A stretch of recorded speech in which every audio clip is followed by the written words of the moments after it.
two things that I care deeply about are, subscription-based revenue, because it has a cushion, right? So if you do anything, you should have a subscription-based revenue, right? I have a SaaS platform, and so the way I create consistent revenue is my SaaS platform has X amount of users, and I work at trying to bring my get more users, right? Acquire more users, but at the same time, keep the users I have. That's the biggest goal from having a subscription model business. Then the other side of it is I want to do high-end coaching. So I want to help people create more impact and results for people that are really needing what I'm having. So like I'm doing coaching for mid-ticket or low-ticket course creators who are stuck in this launch mode, maybe they are selling their programs, but they're hitting a glass ceiling. They're not able to scale up. They don't have a high-ticket program yet.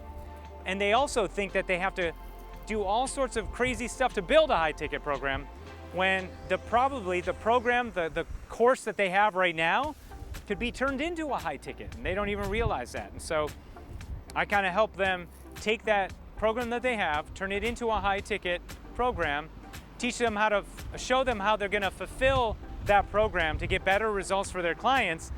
But then cherry on top of all of that would be I show them how to build out the whole experience to acquire the customer, get them in, qualify them, and get them into their calendar by using a webinar model.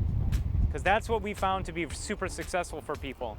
The webinar model has helped so much in getting people indoctrinated and getting them qualified for being wonderful high-ticket clients. And so, webinars are going to work. They work. That model works.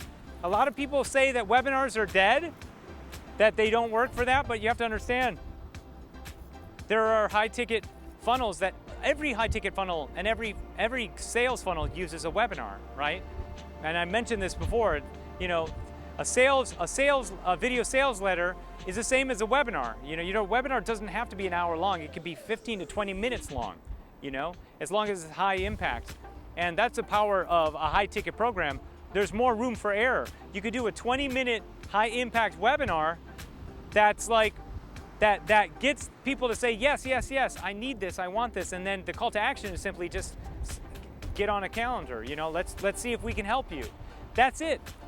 There's a romantic notion about having a webinar where you're selling your mid-ticket course, but it's so hard to get there. You have to practice. It takes so much time to be able to actually sell off of a webinar. I mean, I teach a method on this entire process.